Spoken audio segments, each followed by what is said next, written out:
Welcome to the Nerd Party.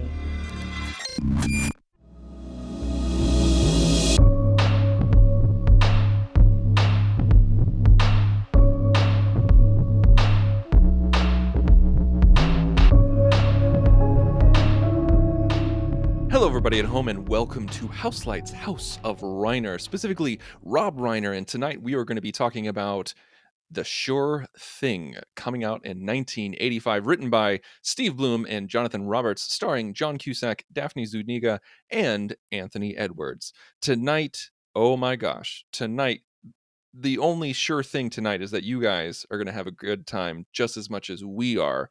And who we have here joining us from the sunny West Coast is Darren Moser. And on the other side of the coast, which is still sunny, we have John Mills, who is just sunning himself and rubbing lotion all over himself, practically in slow-mo. I wish you guys could see it. Well, you're the one that keeps shouting at me that I rub the lotion on my skin or I get the hose again. So, what else am I going to do? That's the only way we could have gotten the opening titles, John. I don't know how many times I got to tell you. And I am also your co-host, Tristan Riddell, who is embroiled with snow while everybody else is enjoying the sunshine. And I hate how accurate that statement is. I mean, this movie was totally accurate to my college experience in California. I don't know what you're talking about. Did you go to college in California? I did, yes. Okay. But I went to a Christian university, so it's not quite like this. A little different. I got to say that I always feel now granted, I went to a commuter school, so I didn't live on campus in college.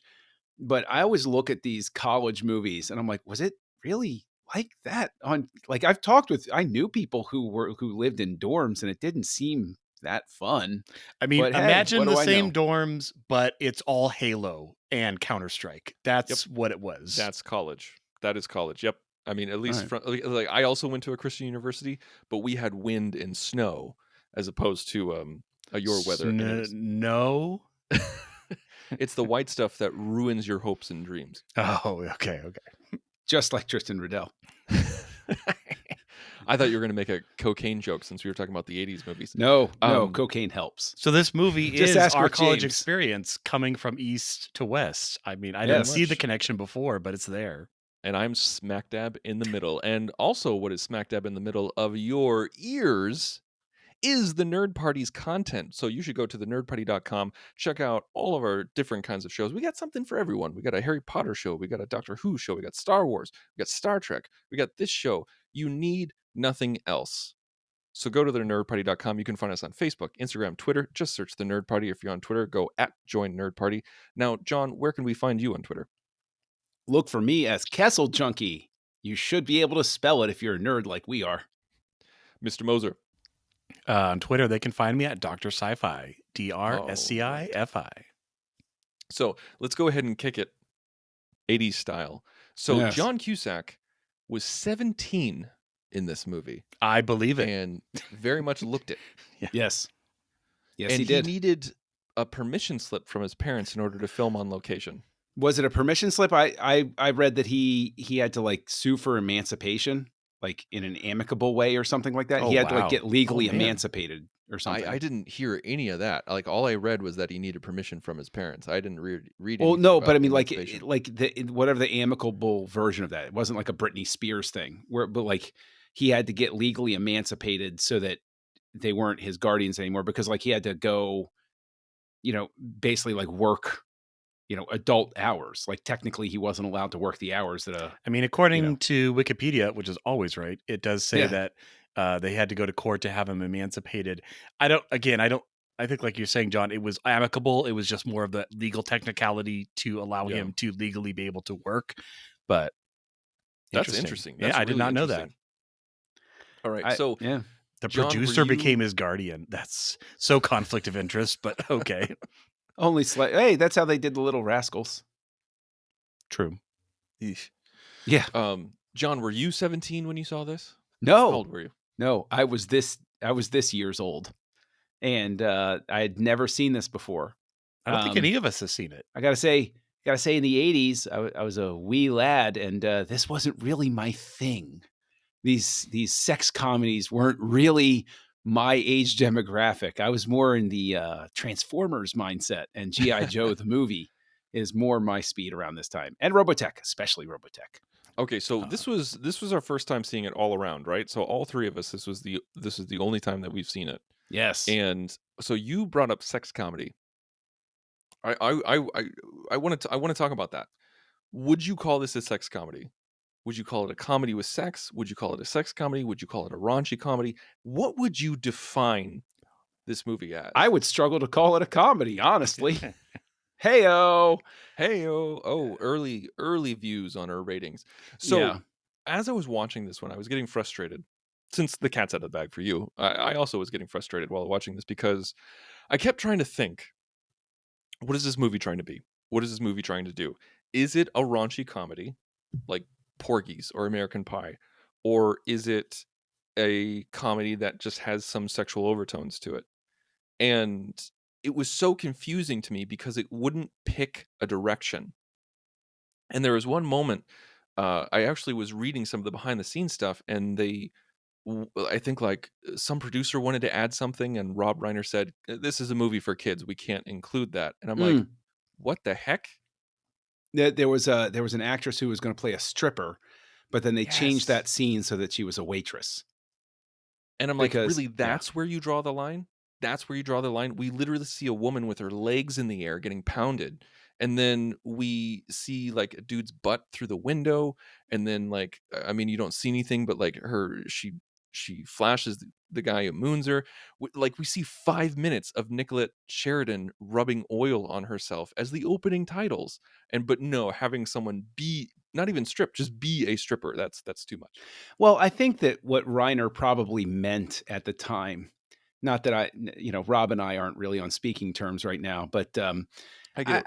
I would guess that probably at the time he was talking about kid, quote unquote. I'm doing air quotes since nobody can see me right now, as somebody younger than he was, basically, like 15 and Yeah. up sort of thing. He You're wasn't probably right. saying like, "Ah, we're going after the Disney crowd on this one." It's like, "I wanna get those five-year-olds in the door." I think he probably would have been horrified at that idea, but at the same time, compared to a lot of the sex comedy stuff, sex whatever you wanna call this, this is extremely tame for the time, like, super extremely tame, and in fact, champions the idea of, in its own sense, champions the idea of chastity and waiting for the right person, as opposed because most of the movies of this era are all about, you know, even if they eventually fall in love with the right person, they're still having wacky sex along the way. Whereas this one is about, you know, them not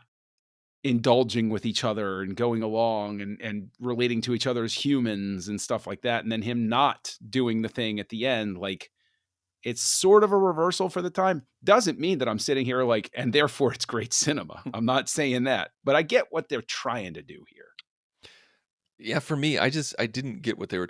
I felt like they needed to commit, either go one way or the other, because Mm, I was asking myself, like, am I being hypocritical? Because I love American Pie. I think it's a fantastic comedy. I think it really captured. It came out in '99. I felt like it really captured the time and the genre, and it's raunchy. It's raunchy as hell, and it's hilarious.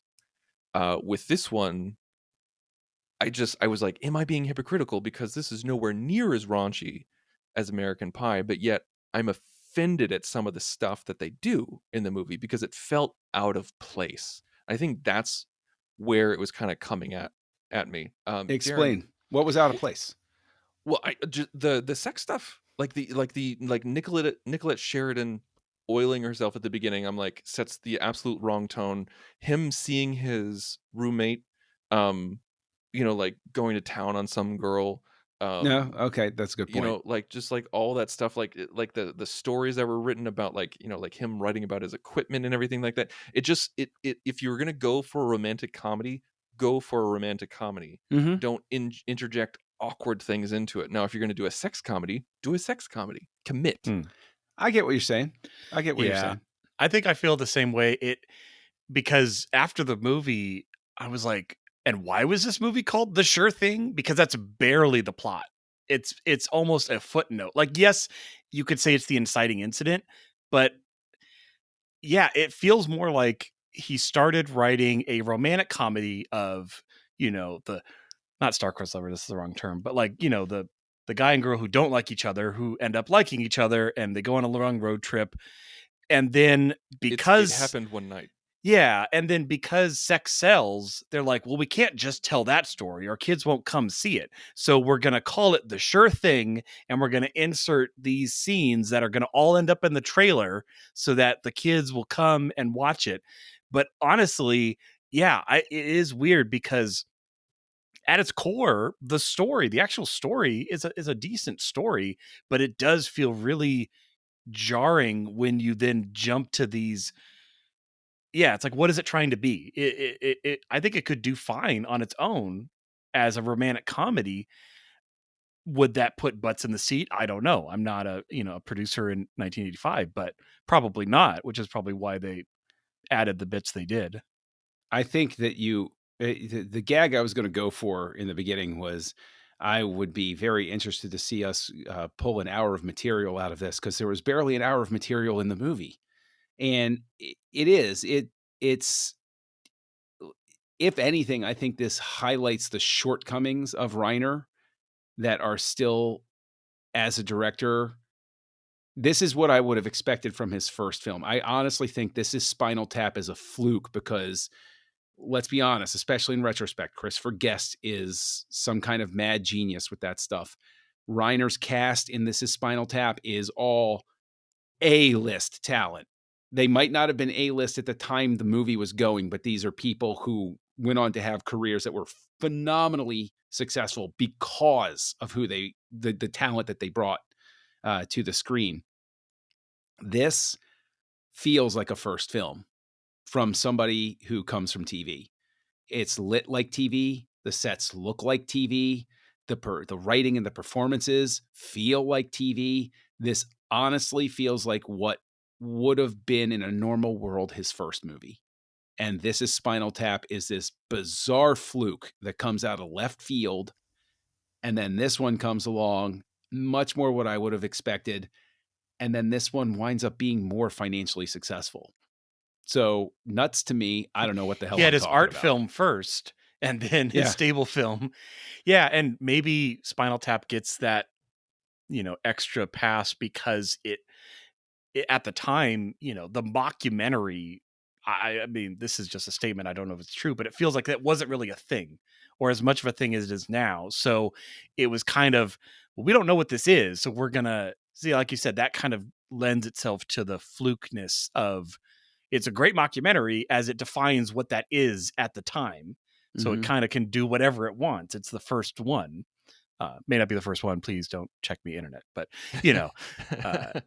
but yeah, no, this one, but for the actual story we do get, TV movie of the week as it is, I was getting major, Ferris Bueller's Day Off vibes, not as funny as Ferris Bueller, but I could True. almost see, a Matthew Broderick time. Now I looked it up. So Ferris is next year. That's the next summer in 86 versus this one.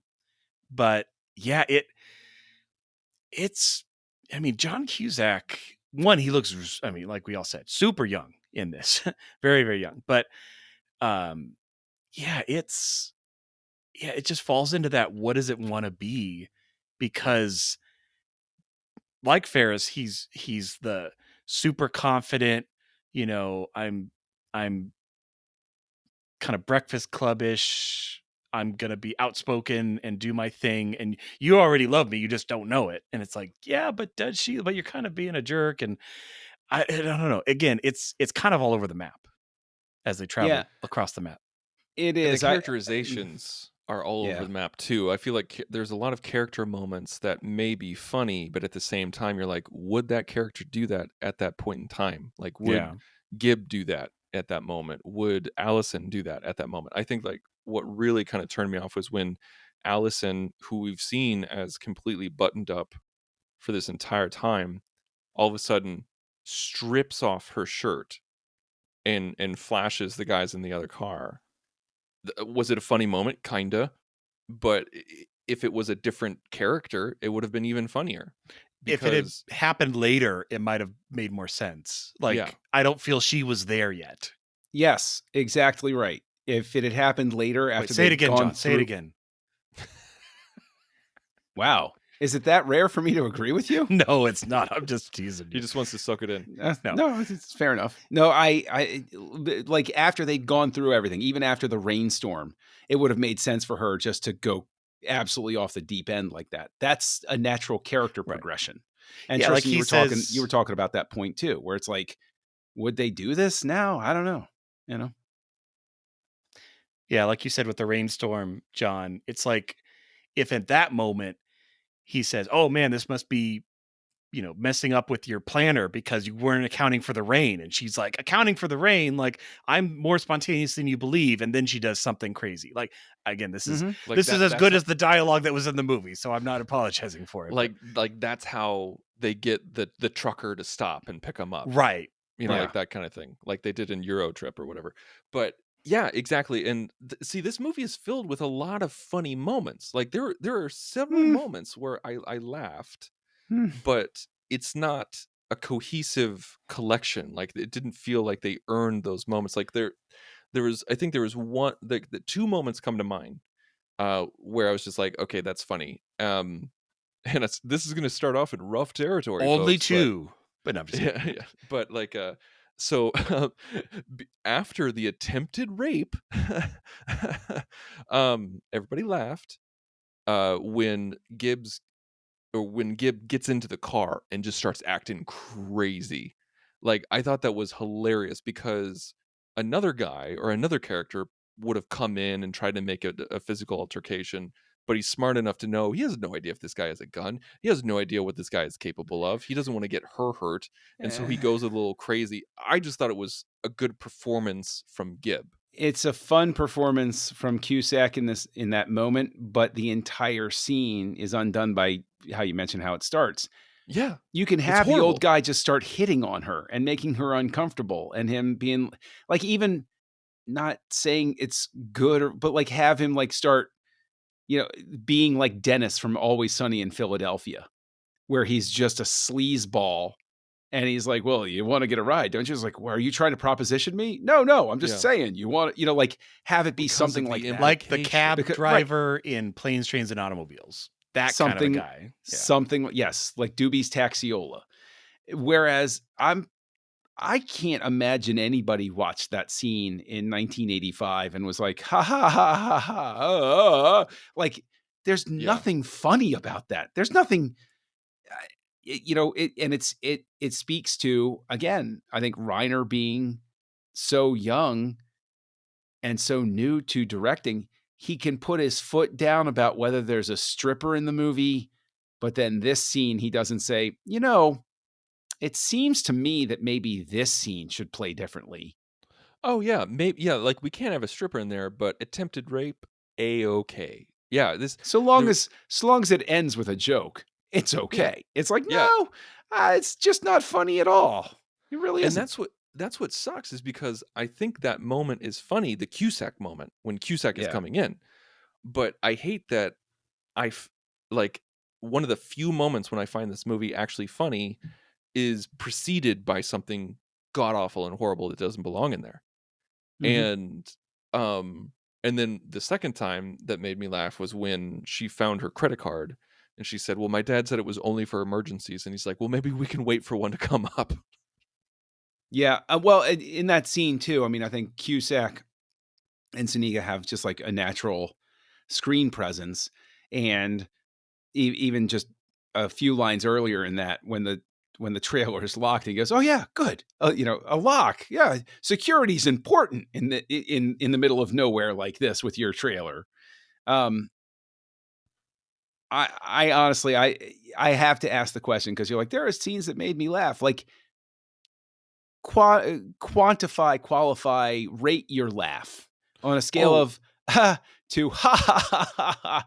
Where are we? We're closer oh, to ha, right? it's definitely closer to the like that's the most it got out of me. Yeah. Like there was no belly laughs, there was no knee slappers, there was no, "Oh my god, I have to go He change was my texting pants." at the moment and put LOL but no reaction in real life. Yeah. Only sociopaths do that, Darren. If you type LOL, that's a contract that you were laughing out loud at that moment. Always with you, John. Always with you. One thing with this movie, and it's just, I never do this. Like 99% of the things that I watch that are on my TV, my phone is not in reach. I don't play with my phone. I don't look at my phone. I don't check on anything on my phone while something's going on the TV. If for some reason I get a call or I think it's an important text, I will pause said TV and check my phone and then put it down and unpause. With this movie, the dialogue was so predictable. The story was so predictable. When a scene would start, I'd be like, "Oh, I know exactly how this is going to go. Oh, I wonder. Oh man. Oh, Paramount's doing some funny business. Oh, okay. All right. Interesting. Okay. All right. Oh, Apple. The Halo guy left. There. Okay. Interesting. Yeah. Oh, Apple they might buy decided, Disney. No kidding. Yeah. They chose not to keep HBO, the totally known name that everybody knows, and they're using the word Max, which is really. Hey, obviously they know more about branding than we do, Darren. I'm LOLing in real life to that, but there you go. See, that's LOL IRL. And I didn't miss a single thing because I knew exactly how it was going to play out. Like I could have, if you gave me the scene blocks, I could have written the movie without ever seeing it before. Yes. And it would have been that easy to do. What is fascinating to me is I did do a little bit of reading before this about the movie, and it has positive reviews. Roger Ebert gave this 3.5 out of 4 stars. This is on like top 100 and 200 lists all over the place. I completely don't get that. I can't understand it. But what I will say is that Ebert, according to what's written on Wikipedia, is that he said it was a small miracle for its handling of teenage material in the Porky's era. I think that the positive reactions logged at the time are the fact that this wasn't Porky's or Revenge of the Nerds or movies like that, where they were like, "Oh, this isn't awful. It has a decent people at the core. It has, milquetoast sensibilities overall." Okay, I'm not, because the thing is, like the onslaught of really risque comedy in the 80s, there's plenty of stuff where, even seeing it as a child, like you grow up with it and everything. In certain comedies like the Blues Brothers, you revisit later, you're like, that's why that's a classic. And you're like, oh, I remember loving Easy Money with Rodney Dangerfield. And you go back and you rewatch it and you go, oh, that's just because everybody loved Rodney Dangerfield for a long time. This movie's awful. That sort of thing. And I think that if I were watching this, like at my current age, in the context of 85, or kids and a mortgage and a day job and everything like that, and I'm seeing this onslaught of stuff like Easy Money and Porky's Revenge and all of these sorts of things, and then the Sure Thing comes along, my reaction probably would be very kind, is like, oh, okay, oh, and that resolved pretty nicely. And the point wasn't for him to have sex with the Sure Thing, but to, at the end of it, be a decent dude and wait for the right girl. Okay. Yeah. This is pretty good. I like that. Let's talk about that. Let's talk about the ending a little bit. Okay. So how friggin' low is the bar for John Cusack's character at the end, where she goes, you didn't sleep with her? No, I didn't, baby. Totally could have, but I didn't, because I got feelings for you. Oh, finally a true gentleman. He didn't have sex, even though he could have totally done it and lied about it. But no, he didn't have sex with another woman. The lowest thing that you could do in pursuing a relationship with somebody else. And the woman doesn't even have a name. She doesn't have a name. Yes, she does. The Sure Thing. Yeah, that's her name. That's her legal name on her birth certificate, is the Sure Thing.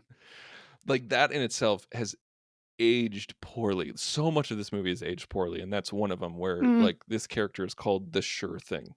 It's very broad. I mean, it's cartoony in that sense, but especially in this genre, there's not an expectation for more than that. I mean, they're establishing it doesn't It- matter what her name is. She's the sure thing. Like that's It's which I'm not saying is good. I'm just Yeah. saying that's what they're saying. But that's the thing is like, yeah, something like this is, God forgive me for saying it this way. It's groundling humor. This isn't something complex. This is the sort of the toss off that, you went, you're a groundling. You're going to see something where your brain doesn't need to function. You don't care who anybody's name is. I doubt that I'll remember Gib as the name of the as the main character in this movie. Like, He's the sure thing. That's for sure. Come back to me in a week. What was the name of the main character in The Sure Thing? John Cusack? I don't know. Yeah. Well, it turns out that we were all the sure thing all along. The sure thing was the friends we made along the way. Except for Andy Dufresne, who went to jail for leaving two people stranded in the middle of nowhere. Now that's another thing that really was so weird to me, is that this movie is about a guy whose entire mission is to hitchhike across the country so that he can have anonymous sex with a random woman. But the people that are the more, they're the Flanderses, basically. And, they're singing show tunes. They're having a grand old time. And they're treated as the butt of the joke. And I'm like, no, these are actually pretty good people. You might not spend your weekend doing this, but at least they're not hitchhiking across the country because their friend has promised that no matter what, this girl will have sex with you. I don't know. I think maybe there's a little bit of a perception problem here with the characters. Yeah, it's true where you feel like, yeah, they're the butt of the joke, and they're like, oh, this free trip that they're giving us is going to be so annoying because they're decent people. Mm-hmm. And I definitely felt that a little bit, where it kind of blew my mind. And but then that's the thing, is that like they're super decent people, and I know that the movie's trying to show them as being pushed to the limit, and that's what kicked him out. That's why he was kicked out of the car. But I just, at that point, it just again felt out of character for those characters. I don't know that I would have let them keep writing. I might not have kicked out her, but John Cusack's character. Look, I've already forgotten his name. Gib, right? Gib. Yes. Gib would have been out. I'd been like, screw you, dude. And I would have explained to the cop, I'm like, that's the problem right there. That's the guy that you need to blame for these issues right now. And you could have gotten that lonely, hideous cop to listen to you for just a moment. Because that's just, like, I'm not saying it was the wrong thing to do. Yeah, I know. I'm saying it was. I don't think that character would have done that. Yeah. Okay. That Fair time. enough. But look, man, it's the soundtrack's good. It's got some good music on. Well, okay, all right. Let's go through a tour of the music here, because I think it's pretty decent, right? Infatuation by Rod Stewart. It's a good song, right? Heart of Rock and Roll, Huey Lewis and the News. Who can't love that song? Two Sides of Love by Sammy Hagar. Sammy Hagar is one of the greatest rock and rollers of all time, right? There you go. 3 right there. They're absolutely perfect. All right. 3 right there. Okay. Yeah. Now I want to move on to something. This is I want to ask you guys about this, because this is a trope I friggin' hate, and it's lasted for decades, and we all know what trope I'm gonna say, and it's when the boyfriend, who's clearly gonna get dumped by the end of the movie, is completely wrong for the girl, and is not exciting, is really boring. He's the safe bet. Yeah, he has the nerve to be predictable and stable and faithful and just absolutely. He doesn't want to go out and get blind, stinking drunk in a room full of strangers. What's wrong with him? Good Lord. He picked the right kind of tea for her. That's a man. Yeah. There you go. Was it Earl Grey? I think it was close to it, but yeah. But that's the thing. The tea scene went on way too long, guys. Oh my God.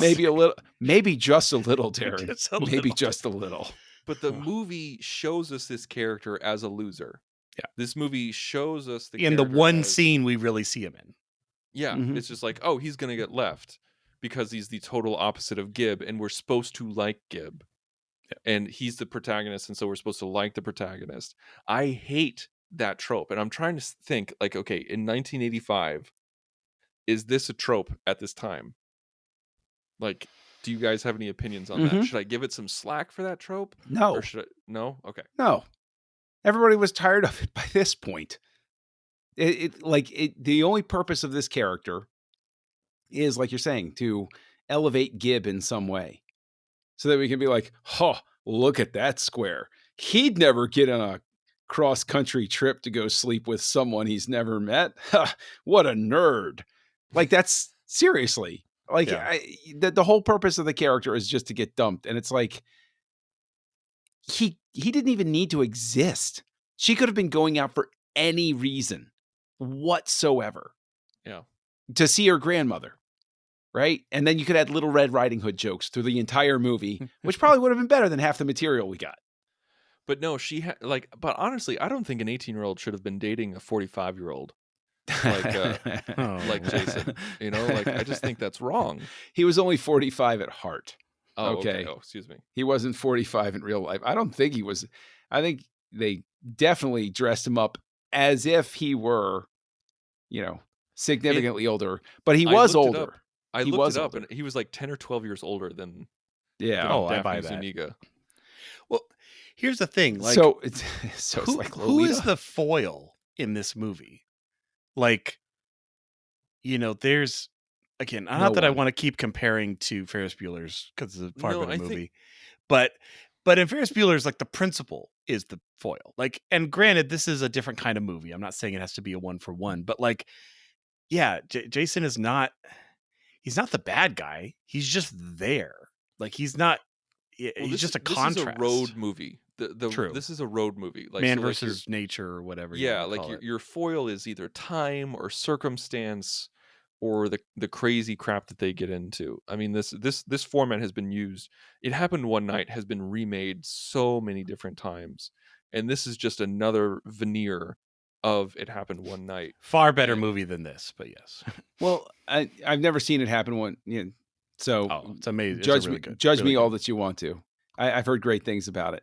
But speaking of the time lock on it, the time lock is so forced and stupid, where Gib has to get there by December 22nd in order for him to sleep with the sure thing.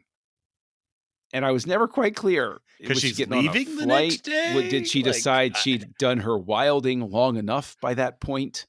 I know they mention a reason or something, or it's like, oh, it's The got to be reason by was, December like, she was 22nd. leaving for Christmas break or something. She was leaving to go see her parents. Something And like she that. would never have sex after that Christmas break. She was going to join a nunnery afterward. Something like that. It's not the best reason, but it's a reason. Well, see, that's what bothers me about that whole thing. Like, not only is it, regressive to just have this character called the sure thing, why does it need to be one character? Because they never explain why she is a sure thing. Like, why is this incredibly gorgeous woman who could have any man that she wanted on that campus at any time waiting for Gib? And why is she a sure thing? They never explain that. Like, wouldn't it have made more sense for Anthony Edwards' character to say, come, we're having a huge party. It's a one-night rager before everybody goes on Christmas break. All these amazing women are going to be there. You're going to have your pick of all these women. If you are here, the sure It's thing. a sure thing. It's a sure thing if you are here because all these amazing women. Stop are gonna making be this here. movie 10 times better with 3 minutes of dialogue, Tristan. That gives you the ticking clock. That makes sense. Yeah. That gives you multiple options. It's not as regressive as just calling one character a sure thing. Because, like, she's a really sweet girl. Like, we see her. And Yeah, we're just she's like, she's nice. why are you so nice? Why, like, what's Well, the deal with never mind this why are you so nice thing. Like, there was the way that Anthony Edwards, whatever his Why didn't character's he name sleep with was. her? Well, but the way he paints the character is she's just going crazy and she's just having the time of her life because she's just had enough. But we don't see that. Exactly my point. We see her and it's like, I don't get any vibe off of this character that she's at the end of her rope. She doesn't care anymore. She's just, and on top of that, like it's one of those things where I just think that there were certain things, and I keep going back to it. Just like you mentioned, Tristan, so many things where you have an opportunity to rewrite and refine, and all you chose to do was change the stripper to a waitress. That's it. Everything else was Well, fine. and you could have That's the done- thing that needed to be That's changed. a microcosm of the movie. Yes. I mean, you could have made it where both Gib and Lance were both from California, and Lance stayed in state and went to the awesome university, but Gib went East Coast and he can't afford to get home for Christmas, so he already has family, like other reasons to go. Like instead of just, I mean, Heck, it's not hard to make easier. In all honesty, you could set up the central thing of him having to get back is that his old girlfriend has, it's not working out. She's going to go. He went off to the university. She's decided she's going to go off somewhere, and she's like, Gib, you got to come back. I got to see you one last time. We got to see if the magic is there. Come back home. And but I leave on December 22nd, and I'm going to fly. I'm going to study in Europe for 4 years, and you're that could have probably been the never going to see me message again. Of the people that we are with in high school aren't necessarily right for us. Yep. As we age and mature, that's a great message to put through. Or you could have the message of Homer Simpson, which is I haven't changed since high school, and suddenly I'm not cool. Wait, am I out of touch? No, it's the children. The children that are who wrong. are out of touch. Yes. Yeah. All right. Yeah. I'm calling it. Okay, well, before we round third, I want to just talk about some of the other cast that we have, because again, it's really fun seeing people that you don't necessarily know who they are, but you know them from other things. So I think I had to look it up because she looked so young with, Allison, the main, female protagonist. Is that what we call it? Anyway, female lead. We would see her as the Druish princess from Spaceballs, which is the only other thing I've ever seen her in. But she actually did grow up to be a princess, like her character wanted. There you go. And now that I'm seeing that Lance would become Dr. Green from ER, that's tripping me out a little bit. He's in Top Gun the year after Goose. this. Yeah. This is Goose from Top Gun. Oh, you're right. Well, how did he go from that? He's also age in to the same Top Gun? same year. He's in a raunchy sex comedy called Revenge of the Nerds.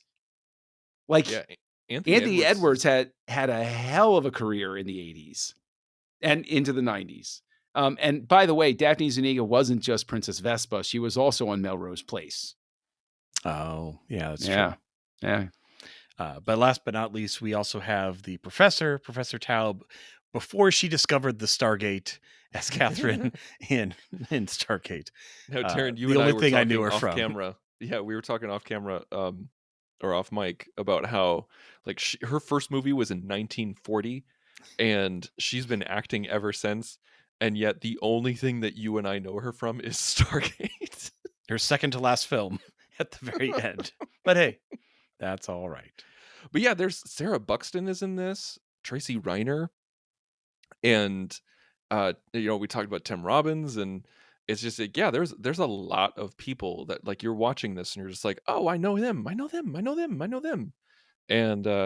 And one thing that it's just, like last week when we talked about Spinal Tap, we talked about how we couldn't judge this as Rob Reiner's first film because it's so different from anything else that he's ever done. And I think, John, you hit it on the head earlier when you talked about how, now we know that that was a guest vehicle.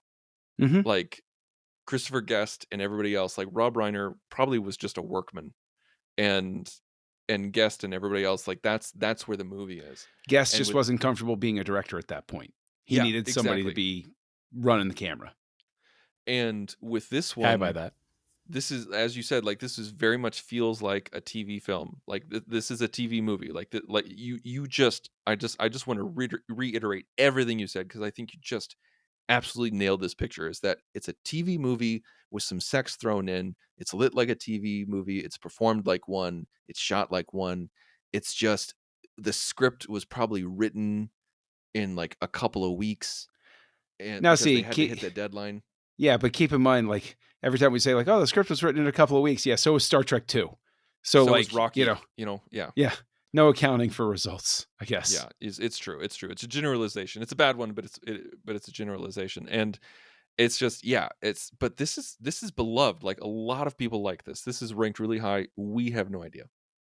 I have one question before we give our ratings here. We keep kicking that down the road as we're all ready to wrap up and everything. But I got to ask, okay, number one, I don't remember the exact year, but yeah, they're 18 and they're drinking heavy in this movie. And that's because this is right around the time that the laws changed. So I'm just a little too young to have enjoyed that era. So thanks, Well, guys. he had a fake ID in the bar that he was in. Oh, maybe it had changed. Maybe that was something. Yeah, they the had guy to said rewrite. like doctor or something. Yeah. And also, But how did he pay for the booze? How did he pay for the booze? He bought rounds for well, everybody, but he had $18 to his name. I was well, okay. Beer was a lot cheaper cheaper back then. A Yeah. lot cheaper, and I promise you, he wasn't drinking the top shelf stuff that we do. So there you go. But I got to ask the two of you because I suspect I know the answer. Have either of you shotgunned a beer? Because that's very pivotal to this movie. It Have taught either me one of you? what that was. So yeah, That's a I'd no seen from people. Darren. I'd seen people do that, but I didn't know that. Oh, that does the pressure thing, which makes it go all down at once, which totally makes sense. But I had no idea why people did that. Tristan, have you ever shotgunned a beer? I have had one sip of beer in my entire life, and I almost spat it up. Well, what type of beer was it? Oh, it was yellow. I don't know. That narrows it down. All right, we'll have to fix that. I have tried to shotgun a beer once or twice in my life, and I can tell you that I'll never understand why people do it because it's the most disgusting, terrible way to consume. And it sounds like a giant loogie going down your throat, uncontrollable. If you're that desperate to get that drunk that quickly, then buy a bottle of Boone's Farm, grimace through the first half of the bottle, and you're fine. Don't bother with the shotgunning thing. And always drink responsibly, folks. I just want to say that. Drink responsibly. That's what the ads say. Apparently, John Cusack, like the entire reason why that's in the movie is because John Cusack said, "Oh yeah, I know how to do that." So they wrote it into the film. It's good to know a 16-year-old knew how to do that at all. Yeah, like that was such a. I don't want to say plot point, but it kind of was. It kind of was. He practiced with soda. He learned how to do it. Oh with soda. yes. I'm sure that's what it was. Diet Pepsi, soda, which is less carbonated than Coca-Cola. So. Although shotgunning soda sounds even worse. If you shotgun Dr. Pepper, you actually explode. I was gonna say it'll clear up your nasal cavity. Now, what if you swallow some Mentos and then shotgun some Diet Coke while Pop Rocks are being thrown at you? I was gonna say I've seen Urban Legend. I know what happens. So okay, all right, okay. So okay, all right. So John, how many shotgun beers are you giving this picture, and why? It has fallen continually since I watched it. I'm gonna have to go with a 1. I really think this movie stinks. I do. I think it stinks. Guess what? Film lists and people who love this movie, come after me all that you want to. For all the charm that Cusack and Zuniga bring to it, this is a 1. I'll never watch this again. And the 1 is just in acknowledgement of the absolute earnestness that Cusack and Zuniga try to inject into that final scene. They try so hard to save this movie, but it's beyond their skills at this point. They're too young. If they made this movie 3 years later, they might have been able to save it. But alas, 1985 is the sure thing. 1 shotgun beer, and at that, it's a Pabst Blue Ribbon. It's not even a Bud Light. All right, Dr. Sci-Fi. How many MasterCards that you found in your date book? Well, I got to mention that I have a MasterCard for like a 3-minute scene. God, that scene was too long for anyway. Yeah, same as John. I don't really see myself ever watching this again. it's a movie. It man, we just like ripped this movie to shreds. We though. did. With Like, good I reason. I thought that we were No, going to with be good like a little reason. coy with it for a while, but right out of the gate, all of us were like, "No, we hated this. Let's talk about why it sucked." I mean, I wouldn't say hate is a strong word. I wouldn't say I hate it. It's a good word sometimes, It Darren. could have been a lot. It's disappointing because it easily could have been a lot better with little changes. And I think our deduction that this is really the true first film, I'm going to give it a 1 for first film. My man. My man. Same as Mad Max, by the way. I hate. Yeah. Okay, Mad Max. Oof. We all gave ones to Mad Max. Yeah, no, like I enjoyed this movie more than Mad Max, so that actually makes me feel a little bit better about the rating that I'm going to give. I actually, when I watched this and I put it on Letterboxd, I gave it a 2.5. Because I was like, it's mediocre. It has some fun parts, but it's not that great. But like after talking it out with you guys and just ripping on it for 45 minutes straight, I'm like, no, like this isn't just mediocre. No, this is a bad movie. There's several reasons why it's bad, and it easily could have been changed. I'm gonna give it a 2. To me, 2 is a bad film. 1.5 I say is Walmart bin. What I have this written down. What is this? So like 2 The is ratings bad. according to Tristan in the British style. They're written in stone, handed down from 2 is Charlton bad. Heston. These 15 10 ratings. Shut up! I'm not done. 1.5 is Walmart bin. 1 star is a waste of film, and a half star is how did this get made. So I'm good with my 2 star for bad. On my scale, it makes sense. I think I was kind of leaning towards 2, but the fact that I will literally never choose to watch this movie again, kind of like. Oh yeah, I'll never watch this again either. Yeah, I'll also never watch Mad Max again. Just delete it off of the service. We don't. I'm gonna take it off the server. John? What did I do that with? Like we did a movie for this podcast, and I screen recorded my phone. I remember that. I remember that. You sent that to me too. Somehow out of the 128 that we've gone through, Tristan, I can't recall it off the top of my head. Well, it would have to have been a low apologize. number. It had to have been, okay. So right now, folks, like we keep track of all of Darren our ratings. era. We keep track of all of our ratings, and it wasn't Sugarland Express. It might have been Rainmaker. No, you didn't watch that with them. No, I didn't watch Rainmaker. It was 16 Candles. 16 Candles? No, I don't think it was 16 Candles. Flourished about it. Oh, The Howling. Was it The Howling? I think it was The Howling, or 1492 Conquest of Paradise, which was also god-awful. One of the two. I think it was. I think it was The Howling, because that one was so bad. And The Howling I gave a 1 as well. I was so offended by how terrible that was that I screen recorded me deleting it from my server. Although honestly, 1492. 1492 was pretty bad too. Oh. So the sure thing for me enters the category of the original Mad Max and The Howling and 1492 Conquest of Paradise. It is. Oh, now I want to raise it. I'm calling the audible right here. Okay, because this was not recording yet. You're good. No, I'm going to say 1.5 just because, Well, you can't you can't compare to past results though, because everything is all about in the moment. I can compare to past results because it's an important measuring stick to be like, if you said to me, look, these are the last 5 movies on Earth, every other drive has been erased, all other celluloid has been burned, and I have to watch the sure thing, 1492, Mad Max, or The Howling. I'm watching the sure thing every day, all day. Yeah, that is a good point. And I'm just getting up and going to the bathroom during. Oh wait, you know what? I'm going to audible 2. I'm going to bump it up to a 2 as well. I feel. Oh, that's right, because you don't believe in half stars. I don't believe in half star. Again, like The Howling was worse. I'll just say that. The Howling. I think this is good. I feel like I've been a good influence on. We nosedived to like the 11th hour. See, if you keep talking if you keep talking like that, Tristan, I'm going to go back down to a 1. So let's just call it while we can. All right, so I give it a 2. Darren gave it a 2. John gave it a 1.5. As we went through our 1-star picks and realized that The Sure Thing is nowhere near as bad as those films. You know what? After Reiner or sometime in the future, I would love to do an episode where we discuss the movies that we rated the least, or rated the lowest, and then rated the highest. I would love to kind of go back and forth and kind of do a Lowest aggregate, retrospective. like the lowest of all of it, like a lowest average for all of us.